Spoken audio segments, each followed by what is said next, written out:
টিনটিনি রকমারি ব্লকে সবাইকে স্বাগত। আজকে রান্না করব পমফ্রেট মাছ। আর আমার সব ছেলেমেয়েগুলো কোথায়? এই যে টিনটিন রানী, চিকু ডার্লিং,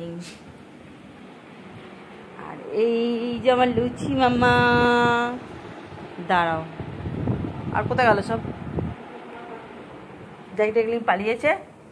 আর তো বাবা বাথরুমে বসে আছে আজকে, ওর ঘুম হয়নি। যে এই যে বেরোবে, এই দেখো বেরিয়ে বললো বাথরুম থেকে। ওর যে কি মজা লাগে বাথরুমে কে জানে। সরষে তেলটা গরম করতে দিয়ে দিয়েছি। ওয়েদারটা খুব একটা ভালো নয়, ভালো লাগছে না ওই জন্য। আমাদের ভাতটাও হয়ে গেছে, ওদের ভাতটা একবার হয়ে গেছে। দেখি বাকি কাজগুলো কি করা যায়। তেলটা গরম না হওয়া অবধি মাছটা ভাজা যাবে না। শুনছো, শুধু খুলে রাখলে কি অবস্থা হতো ভাবো একবার। আমি বন্ধ করে দিয়েছি, চাপা দিয়ে দিয়েছি দিয়েই। বাপরে, ভাজা চলছে, চলুক। আর তিনটে আছে, এটা ভেজে নেওয়ার পর তারপরে কি করছি রান্নাটা করে দেখাবো। রসুন, টমেটো একটা, পেঁয়াজ একটা, আর আদা হাফ চামচ, আর ধনে জিরে গুঁড়ো দিয়ে রান্নাটা হবে। দেখো যে তেলটুকু বেঁচেছে সেই তেলটাতেই হবে এটা। এবার তেজপাতা ফোড়ন দিচ্ছি। ফোড়নটা একটুখানি গরম হয়ে গেলেই মশলাটা দিয়ে দেবো। মশলাটা এই যে পেশা হয়ে গেছে। এই দেখো টমেটোটা, আদাটা দিচ্ছি না, রসুন পেঁয়াজটা দিয়ে ভালো করে এটা ভেজে কষে নেবো। কষে নেওয়ার পর বাকি মশলাগুলো দেবো। ততক্ষণ এটা কষা হোক, ঠিক আছে? দেখতে থাকো। আর এদিকে দেখো মাছ ভাজা হয়ে গেছে, মাছটা ভাজা হয়েছে, ওদের রান্নাটাও হয়ে গেল। দিতে হয়ে গেছে তো নাকি? দেখতে থাকো। মির্চি আর আমার পমফ্রেট মাছের চাল। এ দেখো 2 চামচে, মানে 1 চামচে ধনে, 1 চামচে জিরে, একটু ওটা কি হচ্ছে চিকু ডার্লিং দেবো। রান্না হোক তাহলে পাবে।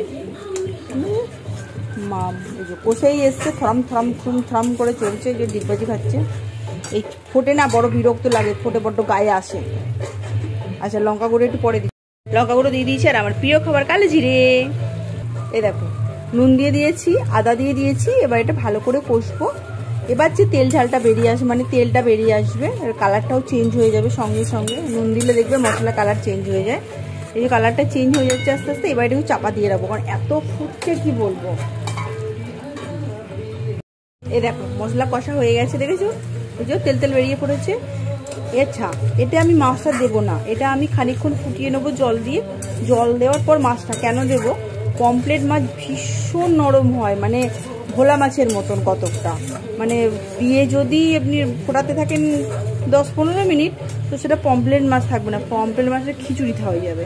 তাই আগে এটাকে জল দিয়ে ফুটিয়ে নেবো। যা যা দেওয়ার, গরম মশলা নামানোর আগে যেগুলো দেওয়া হয় সেগুলো দিয়ে লাস্টে মাছটা দিয়ে 3 সেকেন্ড ফুটিয়ে নামিয়ে নেবো। বাস, দেখতে থাকুন কি করি।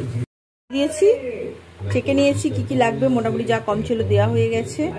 এবার চাপা দিয়ে এটাকে ফুটিয়ে খানিকটা ফোটাবো, 3-5 মিনিট মতন ফুটিয়ে নেবো। ঝোলটা মরে এসছে, ঠিক আছে? দেখো কমে গেছে, মানে এরপর আর কমবে না। আর 3-4 মিনিট মতন দিয়ে মাছটা দিয়ে তুলে নামিয়ে নেবো। বাস হয়ে গেল পমফ্রেট মাছের ঝাল।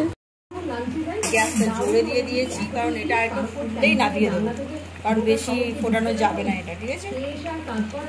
দেখো মাছটা 3 মিনিট ফুটিয়ে তুলে রেখেছি, কারণ এটা প্রচন্ড নরম মাছ, এটা ভাজার সময় ফেটে যায়, তো নচে এটা একদম তুলে রাখতে হবে। তুলে রেখে এবার যেটা আছে, কারণ যেহেতু এতে জুসটা চলে গেল মাছের, এবার এটাকে মাখা করবো, তেল ছাড়া করে এর ওপর ঢেলে দেবো। কারণ পমফ্রেট মাছ কোনোদিন বেশি করে ফোটাতে নেই। আর যদি মনে করেন যে উল্টো করবেন, সেটাও করতে পারেন। এরকম মাখা করে পমফ্রেট মাছটা রেখে তার উপর ঢেলে দেবেন। আচ্ছা এটা অনেক রকমের হয় পমফ্রেট, পোস্ত পমফ্রেট হয়, এটা পমফ্রেট মাছের ঝাল হয়েছে, অনেক রকমের রান্না হয়। আগে আরও করে দেখাবো।